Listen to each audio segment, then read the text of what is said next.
Hi, my name's Noah, and I've played Dark Souls and FromSoft games for years. I've always wanted to do challenge runs, but this is my real first crack at it. I actually streamed a fist-only run a while back, but I think it's been lost to the ether. I want to be clear, this is not usually what I do for YouTube, so this video might be too short in some spots and too long in others. I'm not as patient as Lemon from the backlogs, I'm not as masochistic as Press Continue, and I can't sing like Baron's Castle. But I want to throw my hat in the ring of challenge runs.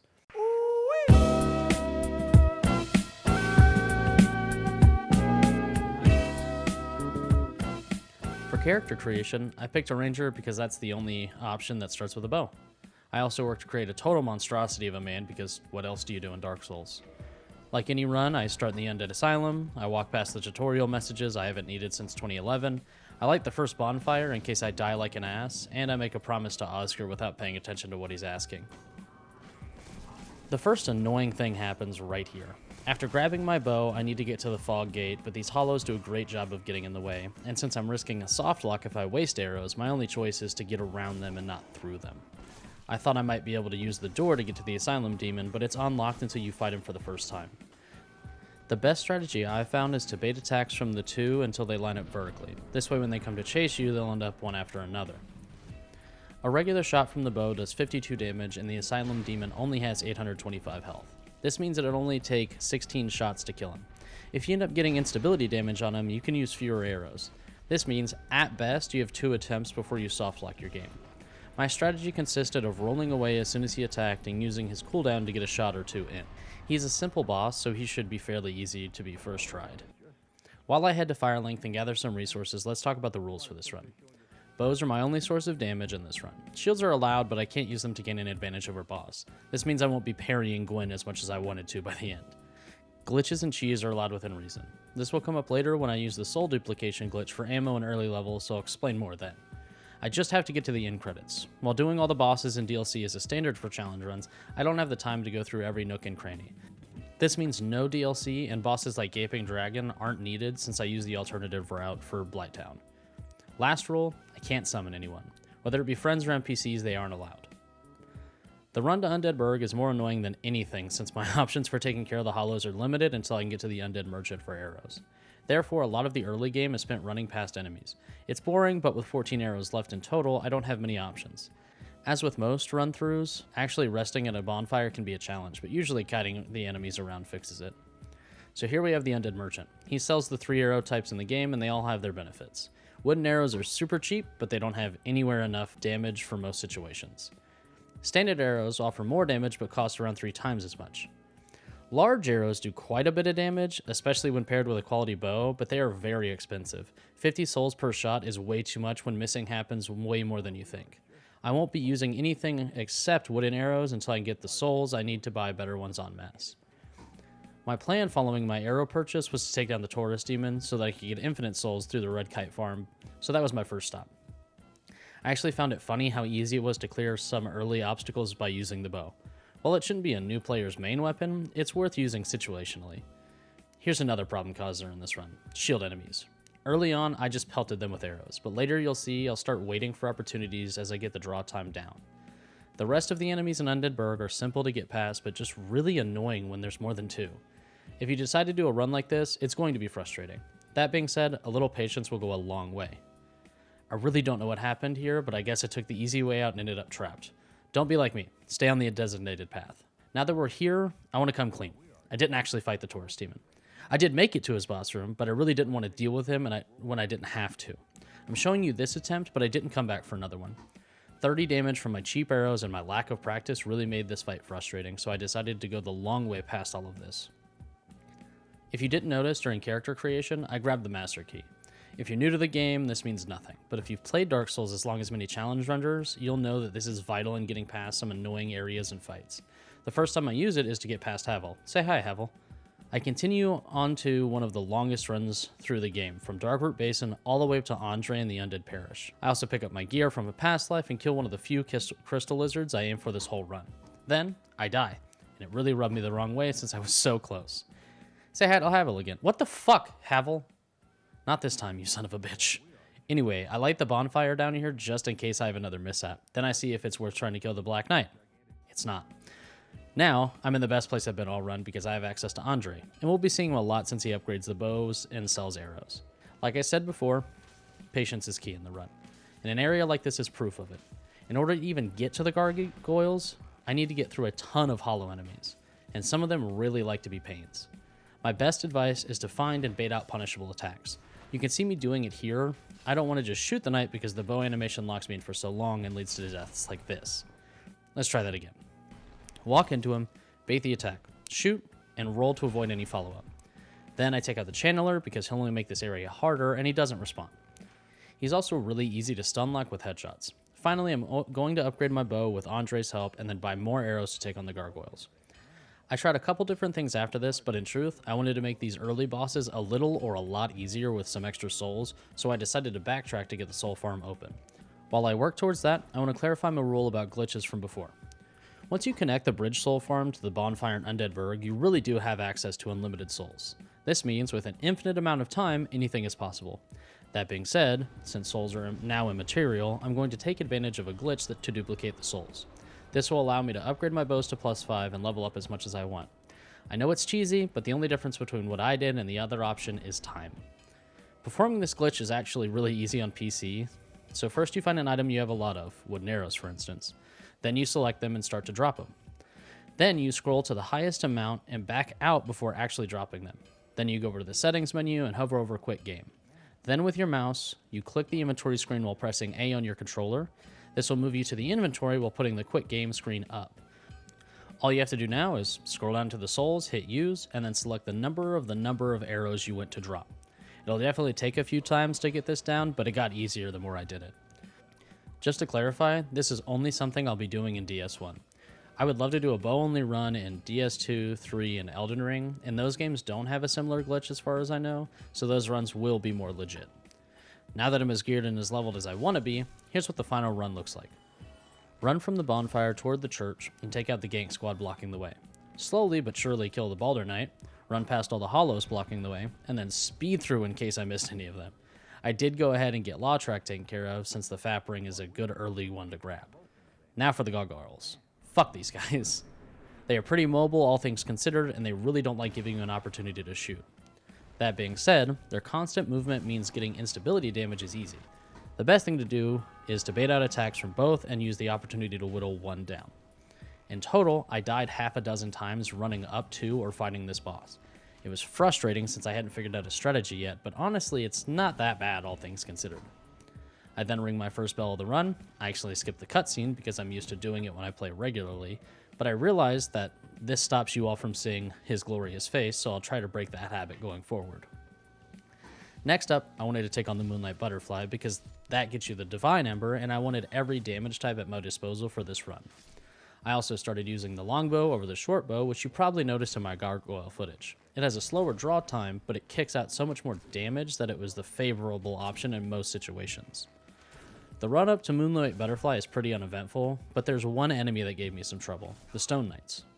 They use Tranquil Walk of Peace, which stops you from moving quickly and rolling, so it breaks up my roll and shoot move. The best thing I found was to just move back as much as possible while they cast the spell. Now for Big Poopa herself. As many Dark Souls players will probably tell you, this is the only boss where ranged attacks are more viable. The butterfly loves to float around and send out magic, so like most enemies, it's best to just get shots in and roll between attacks. I took her out on my first try, and I don't think it would have gone any other way. The next thing I did was give Lautrec his canonical death because I won his ring. I do want to say, my kicks don't do damage, so I'm still within the rules of the run.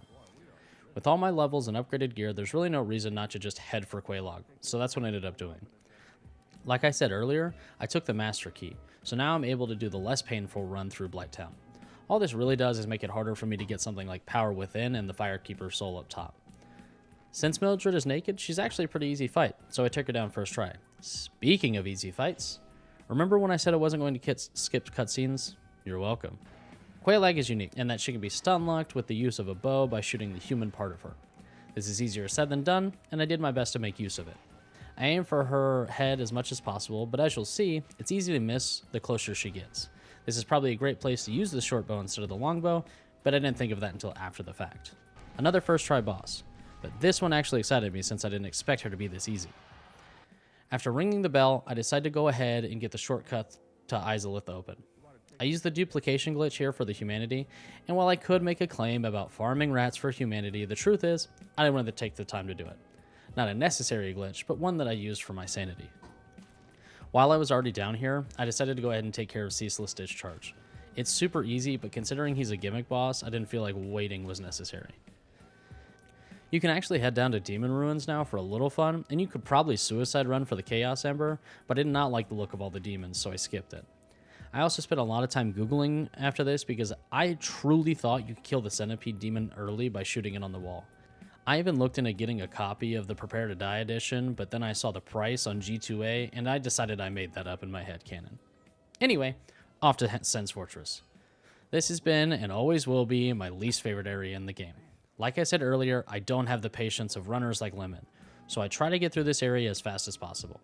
This probably leads to more deaths than necessary, but I just dread coming here. Anyway, it's a normal run like others, so I dodge the traps and make my way towards the Iron Golem. I do skip the Gold Serpent Ring, even though it could make farming for Titanite easier. The main reason is that I didn't think I'd spend much time farming because a plus 10 bow can get you pretty damn far. I also want to say that the amount of abuse from this one snake and boulder area was ridiculous, and it was one of the most tilting moments of the whole run. Nothing of note really happened after that, so let's go forward a bit. Here we go. The Iron Golem is an easy boss in the grand scheme of things, and really only gets harder when you don't kill a golem that throws bombs at the area. Other than that, Iron Golem really just takes some time to whittle down. Once you get him to stagger, you're pretty much in the clear since you can take a huge chunk of health from him. My strategy was just to run from the entrance to the back of the arena and shoot him in the leg. Patience really paid off here and allowed me to get a first time clear. Also, did you know you can't even damage the bomb thrower in here? There's literally an invisible wall stopping you from shooting him. 0 out of 10 area design, give me Dark Souls 2. Anyway, I let the boys drag me to Anor Londo for some real fun. Luckily, Anor Londo actually features some useful stuff for the rest of the run. The giant blacksmith can upgrade gear, but he also sells large Titanite shards to make upgrading a breeze. I'm going to skip a lot of this running because I'm not doing much else. Killing ONS and getting the Lord Vessel are my only two goals. Ah, much better. I take advantage of the stair skip and run to ONS without upgrading at the giant blacksmith because I want to see what I'm working with already. My worry for this fight was Ornstein.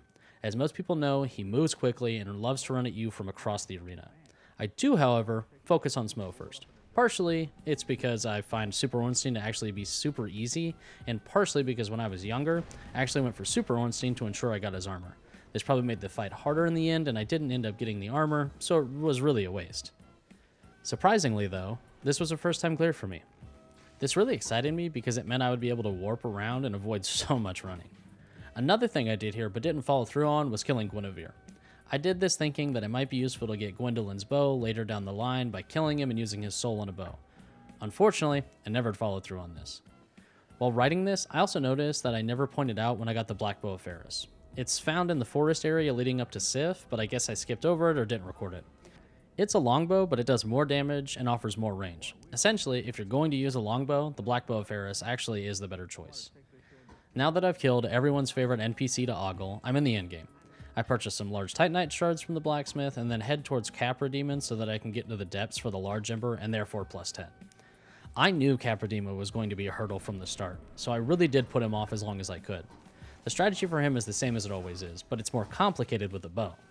I did my best to isolate the dogs and take them out before focusing on Capra. Once they're dead though, he only takes 7 shots. I tried him earlier but left out the footage because it was really lackluster. If I included those attempts, he took 3 tries to best. Now that he's dead, I can comfortably open the shortcut back to Firelink to make accessing the female undead merchant a breeze. And then I head into the depths to grab the Ember. Now that I have the Ember, I'm going to light the bonfire in the depths just in case I want to make this an all-boss run, and then head back to Andre to upgrade my bows. While this is happening, let's look at the endgame. I have 6 bosses left. Pinwheel, Nito, Seath, Sif, and the 4 Kings. And Gwyn, obviously. Some of these really scare me because a bow simply isn't suited for some of the fights, but I'll get to that soon. To start, I decide Sif is closest and fairly easy, so I'll knock him out. When I say close, I mean it too. Sif is just a short run through the forest. Unfortunately, I got invaded by somebody because I'm in human form playing online. Zach, I don't know if you ever see this, but I'm sorry I wasted your time. As for the Sif fight, it's actually easier than I thought it would be. I can't use the strategy I usually use, which is getting under his legs for easy damage, but I can use the tried and true bait and roll strategy. He got a couple of good hits in and dodged a couple of shots, but I took him down first try and got the Covenant of Artorias. Also, watching this dog limp is painful, especially when you're far away and can't ignore it while putting him down with a bow. I hate you, Miyazaki, and I won't take it back until you remove the sadness in your games. I bone out after the fight and decide the Four Kings are next on the chopping block. New Londo and the Four Kings, by the way, is when I decided this was a mistake. Not the boss or the area, my whole fucking run. The Four Kings, as most people know, is a DPS race. Killing them quickly is really the only choice, no matter your build. I'm skipping the whole of New Londo to focus on the boss fight, because while I spend a lot of time here, the deaths and running around aren't notable when you compare it to the clusterfuck of the Four Kings. Before I move on, I did pick up the very large Ember, so don't worry. Alright, the Four Kings. They have a total health pool of 9,604, and if you look closely, you'll see my first attempt was not coming close to taking care of them in a timely manner. 149 damage just isn't enough, and I think I realized that when I was fighting all Four Kings at once. Sadly, this first attempt ended in a failure. The reason I'm not skipping over this attempt, though, is that the strategy actually, worked. Damage is really the only problem here, so here's what I did to improve it. I gave Andre the very large Ember and sent in my short bow to plus 11. I farmed the Dark Brotherhood in New Londo for Titanite chunks and picked up some loose ones from the area. I decided to take another crack at the Kings with a slight upgrade. Died in a way I despise. I upgraded my short bow again, this time to plus 13, scratched my butt on the New Londo elevator, and decided it was time to really start cracking at it. Given where I'm at in the game, it would have been better to take the time to farm even more chunks and upgrade my Estus flask a little. You can tell I figured that out midway through my second real attempt when I swapped to stone armor. Havel's armor probably would have been a better choice, and it would have taken less time to get it than to fail another time. The stone armor doesn't really have the fashion I was going for, but it did offer something the leather armor really didn't: poise. Being able to tank a hit and still get my arrow off helped immensely, and you could probably tell it led to more aggression on my part. Alas, this attempt was also a failure, so I broke down and decided to go get Havel's armor from Manolano. I don't know if this was just a confidence boost or if the defense increase was just enough, but I finally won. In reality, it only took me 4 attempts to beat the Four Kings, but with the lack of a bonfire and the amount of time it took me to whittle their health down just to end up dying, made this the second most frustrating boss in the run. No joke, the boss fight itself took over 5 minutes. It's not a long time, mind you, but when you combine my impatience and a run back all the way from Firelink, it was grinding on me. Something after the fight, and I felt dumb for it. I told Kath to piss off. I specifically worked to avoid Framp this whole time, but I got caught up skipping Kath's dialogue and ended up telling him no. Now that we've cleared a huge hurdle for any challenge run, I place the Lord Vessel, but I forget to restore humanity, so we get to look at a piece of beef jerky wearing his Discord mod outfit. Now it's time for Seath, so I head to the archives. I tried to do the skip, but I'm going to lie, it was not worth the effort on my part because I knew I was going to deal with a lot of tomfoolery from the Crystal Dudes. I really should have tried harder though, because the prison section is a huge pain in the ass with only a bow. I did, however, pick up a purging stone before coming here because I knew curse was one thing that shouldn't exist. Here I am invalidating the run by fisting the guard, but I've made it this far, so who cares? I listened to some of the worst trap music I've ever heard, and then struggled to take on the snakes, when in reality, I didn't have to do it in this order. Anyway, I suicide run down to get the key, and then make my way up the ladder and light the bonfire before Seath. Side note, have you ever seen a chair this strong? Since it's been a while since I've played, the run into Seath actually took some time and effort. I remembered the invisible paths, but I didn't remember their exact placement. This led to me dying once or twice before getting to Seath, but I did eventually make it down and ran past all the clammy boys. Here's why Seath sucks. Those big-ass tentacles don't belong on Dragon. After getting bitch-slapped, I ran all the way back to Seath, broke his crystal, and I didn't feel bad for it at all. My strategy for Seath was actually based on press continues. I wanted to bait out the different crystal breath attacks, and then take advantage of the cooldown. Luckily, his arena is so big that whether he does the close or far breath attacks, you can usually avoid it. I actually think ranged was a better option for this boss, and it is worth looking into if you're struggling to kill him with a melee weapon. Anyway, I take him down on my second attempt and then hurry over to Pinwheel. I'll be honest with you, I don't remember this area well at all. I never liked the catacombs, and I also do my best to run through it. It actually would have done me well to explore more because Vamos offers the Chaos upgrade path, and that would have made things much easier against Gwyn. Anyway, I head down to Pinwheel expecting him to be easy, and he was. I took him out first try. I will say though that if you came down here early with just a bow, you'd probably have a worse experience. Pinwheel's clones launch fireballs at you, and they can make it harder to actually land a shot, so during my fight with him, I actually split my attention between him and his clones. A little piece of patience and selective aim is all you really need. The game definitely gave me the middle finger because after I had already beaten the 4 kings wearing the heaviest armor set in the game, it gave me the Mask of the Father. Anyway, enjoy my Giant Dad cosplay for a little bit. Once I take care of Pinwheel, I'm off to another grueling area of the game, the Tomb of the Giants. I actually died right as I got here and ended up having to run all the way back from the start of the catacombs. Miyazaki, I hate you. Once I was back, I was actually able to give the area an honest try. I'm glad I have experience with this game and didn't explore here much because it's truly fucking horrible.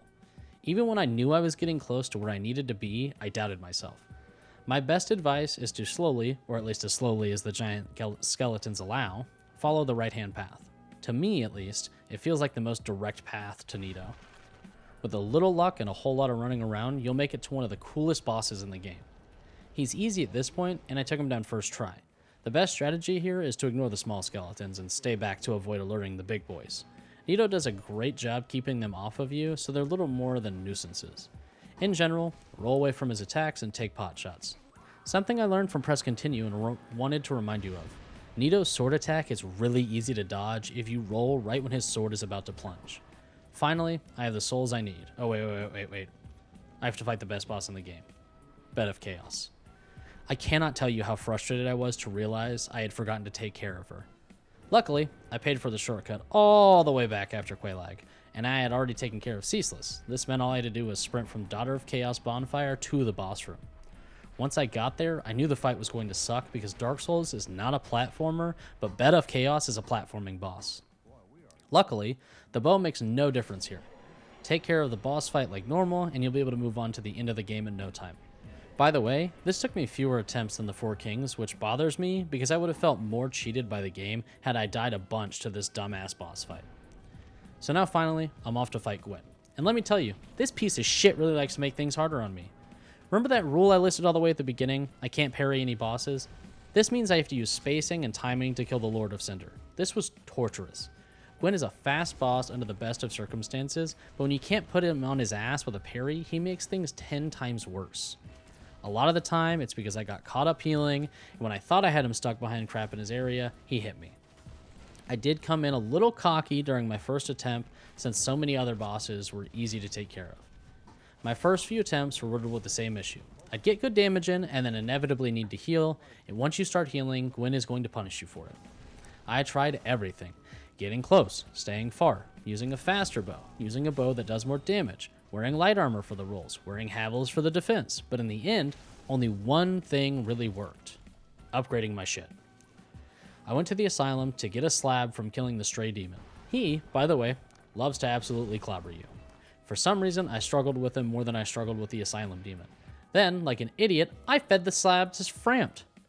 I mistakenly thought I actually had 2 and that it would speed up the chunk farming. Anyway, I started grinding the Black Knights in the Kiln of the First Flame to get all the chunks I needed. I was able to get my composite bow up to plus 14. The reason I swapped to the composite bow is because of its high rate of fire and good damage. Then, I was finally able to take out the last boss of my run. I beat him on my first try after upgrading my bow, and I think it was a combination of upgrades and taking a break after my last session. I took Gwyn down and decided to go with the dark ending because I was fed up with this game and wanted the world to suffer. In the end, I actually really enjoyed this run. It frustrated me quite a bit, but it was also super rewarding. If you haven't done a challenge run, but want to do one that does more than limit you to one kind of melee weapon like fist only, this is a great place to start. As much as I would rather go straight to Elden Ring for a bow only run, I'm going to knock out the other 2 Dark Souls games, and then if Sony ever lets Demon Souls come to PC, I'll probably do that one too. Until then, thanks for watching.